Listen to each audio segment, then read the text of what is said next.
The Republican nominee for Illinois governor is apologizing today for his insensitive remarks after the Highland Park shooting. While the gunman was still at large, Darren Bailey told his supporters to move on. Today, he blamed Governor J.B. Pritzker for the massacre. Our political editor, Mark Maxwell, takes a closer look at Bailey's plan to combat violence. Mark? Mike and Kelly, on the campaign trail, Darren Bailey says he'd increase mental health funding. But in the State House, when he had a vote, he voted against it. On the campaign trail today, Bailey says Illinois' red flag laws might have stopped that mass shooting. But again, in the State House, when he had a vote, he voted against that too. Today, he blamed Governor Pritzker and police for not seizing the shooter's guns sooner.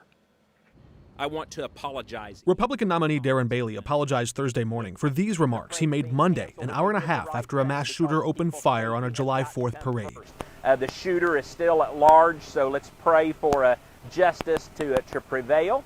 And then let's move on and let's celebrate the independence of this nation. Investigators later learned while Bailey was making those remarks, the shooter was still contemplating carrying out another mass shooting.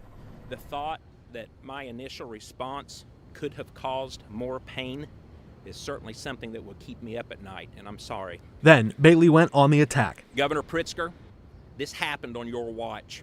The Firearms Restraining Act would have prevented the tragedy on the 4th, but you buried it.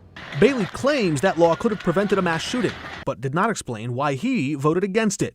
In a press conference more than 200 miles from the scene of the massacre, Bailey repeated calls to relax gun laws to eliminate the firearm owner's identification card. The FOID card's not working, and it needs to go. State police can use that FOID card process to permanently withhold guns from convicted felons who commit violence.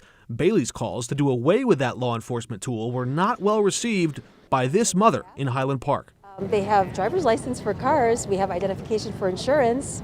For schools, you have identification. There's state licenses. Why wouldn't we have a card? I have a card as a scuba diver. Pritzker's campaign pointing out Bailey once raffled off an AR-15, a stunt critics say contributes to a culture that celebrates the style of high-powered weapons often used in mass shootings. I held that raffle in full accordance with all the laws in Illinois. And let's be real, Illinois has some of the most restrictive gun laws in the state. And the reality is, with that type of gun, it's most of the people that are buying them for self-defense. Bailey came under criticism at first for being insensitive, now being inconsistent. His flip-flops on gun control coming just 2 weeks after he was hitting the campaign trail with a candidate for Congress who called red flag laws a violation of a gun owner's Second Amendment rights. This is the first time we've found on record he's ever advocated using red flag laws, and even now, he says he's still open to altering or removing them from the books. He claims that law still would have stopped a mass shooting. Mark, thanks. A reminder